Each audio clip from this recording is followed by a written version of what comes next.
जय माता दी एवरीवन। तो आज है नवमी और नवमी के साथ साथ आज है राम नवमी, जैसे कि राम जन्म दिवस के तौर पे हम इसे जानते हैं और हमारे हिंदू कैलेंडर के हिसाब से ये हमारा नव वर्ष है और नव वर्ष का पहला हमारा मतलब इसको कह सकते हैं त्यौहार है। तो सबसे पहले कन्या पूजन के लिए मैंने सबसे पहले तैयारी करनी शुरू कर दी, क्योंकि कन्या भोग के लिए मुझे बनाना था हलवा, चना, आलू एंड पूरी। और यहाँ मेरी मदद मेरी बेटी भी कर रही थी घर के कामों में कराने में। और इसके बाद देखिए मैंने सबसे पहले तो हलवा बनाया और ये हलवा बहुत ही स्वादिष्ट बनता है। जब हम कन्या का पूजन के लिए जब हलवा बनाते हैं ना, उसमें अलग सा ही स्वाद आता है। भगवान जाने ये भोग के अंदर ऐसा क्या स्वाद आता है जो इतना टेस्ट इसका बढ़ जाता है। वैसे इस हलवे की रेसिपी मैं आप लोगों के साथ बहुत जल्दी शेयर करूँगी, क्योंकि ये हलवा नॉर्मल दिनों में भी बहुत ही अच्छा लगता है, पर भोग जितना नहीं। तो चलिए हलवा हो गया है मेरा रेडी। अब मैं बनाऊंगी सीधा चना। चना बनाने के लिए मैंने चने को बॉईल करके रख लिया था। अब सिंपल सा तड़का लगाएंगे। फ्राई पैन में मैंने ऑयल डाल दिया। आज मैं सरसों का तेल इस्तेमाल नहीं कर रही हूँ, रिफाइंड ऑयल का इस्तेमाल कर रही हूँ।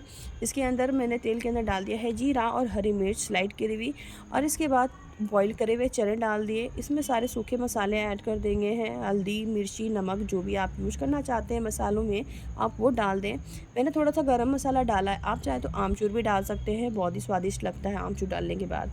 अब चलिए बनाते हैं भंडारे वाले आलू। सिंपल सा तड़का लगाएंगे हम जीरा और अक्खा धनिया डाल के। इसके बाद अदरक और हरी मिर्च का कूटा डालेंगे। इसमें सूखे सारे मसाले डाल देंगे जो भी हमने सब्ज़ी के अंदर डालना है।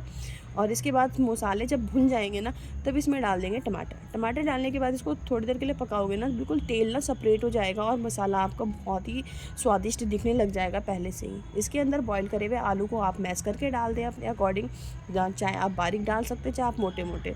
यहाँ मैंने बारीक बारीक करके डाल दिए हैं। और इसके बाद मैं इसके अंदर अपने हिसाब से पानी ऐड कर रही हूँ जितना मुझे ग्रेवी चाहिए। और इसके बाद धनिया पत्ते से फिनिश करूँगी मैं। और पीछे मेरे ससुर जी आ गए थे, इसलिए मैंने मुझे पल्ला करना पड़ा। तो हो गई है आलू सब्जी तैयार। तो चलिए अब बनाते हैं पूड़ी। पूड़ी के लिए सबसे पहले तो ज़रूरी है आटा लगाना, तो यहाँ मैं आटा लगा रही हूँ। और आज हमारे कन्या पूजन के साथ साथ ना आज हमारे घर में रामनवमी की कथा भी है। मतलब हमने सुंदरकांड रखवाते हैं हर बार, क्योंकि हमारे घर में मंदिर के अंदर ना हमने राम दरबार बनाया हुआ है, इसलिए हम ना हर बार ना रामनवमी पे हम सुंदरकांड की कथा रखते हैं। तो सबसे पहले मिलिए मेरी ये घर की सबसे छोटी कन्या से। ये मेरी बहन की बेटी है और ये बहुत ही क्यूट है। आपको कैसी लगी कमेंट्स में बताना, और यकीन मानिए आपको ये बहुत क्यूट लगी होगी। चलिए आप पूड़ियाँ तो मैंने तल ली हैं। पूड़ियाँ तलने के बाद सारी तैयारियाँ करने के बाद फिर हमें फटाफट अपने कन्या पूजन के लिए जाना पड़ेगा, क्योंकि धीरे धीरे कन्याएँ आने लग गई थी और भी मेरा बेटा कन्याओं को लेके आ रहा था। अब चलिए, बच्ची मेरी घूम रही थी पीछे पीछे और कह रही थी मैं चॉकलेट भी खाऊंगी, मैं पूड़ी भी खाऊंगी, मैं सब कुछ खाऊंगी। तो चलिए अब करते हैं मतलब भोग की तैयारी। सारे बर्तन में मैंने निकाल लिया है भोग। अब उसके बाद मैं चलूँगी। ये रहा सब्जी, और ये रहा हलवा, और ये रहा चना। पूड़ियाँ मैंने तल ली थी। इसके बाद बच्चे आ गए। बच्चों को पहले चरण धोए। चरण धोने के बाद फिर मैंने आरती और तिलक किया। तिलक करने के बाद फिर हमने भोग लगाया, और यथाशक्ति हमारी हुई तथाशक्ति हमने इनको दक्षिणा दी। भगवान चाहे आप लोगों की कृपा रही तो बहुत जल्द हम अपने हिसाब से कुछ ज़्यादा कर सकेंगे।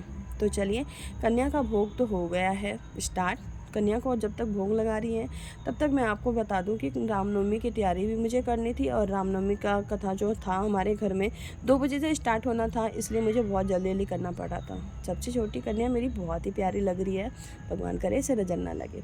सबसे पहले हमने कन्या को विदाई दी। विदाई देने के बाद हमने भी भोग लिया, प्रसाद ग्रहण किया। प्रसाद करने के बाद मैं लग गई रामनवमी की तैयारी में सबसे पहले मैंने अपने मंदिर को खूब सुंदर फूलों से सजाया है। आप कमेंट्स में बताना कि कैसा लगा।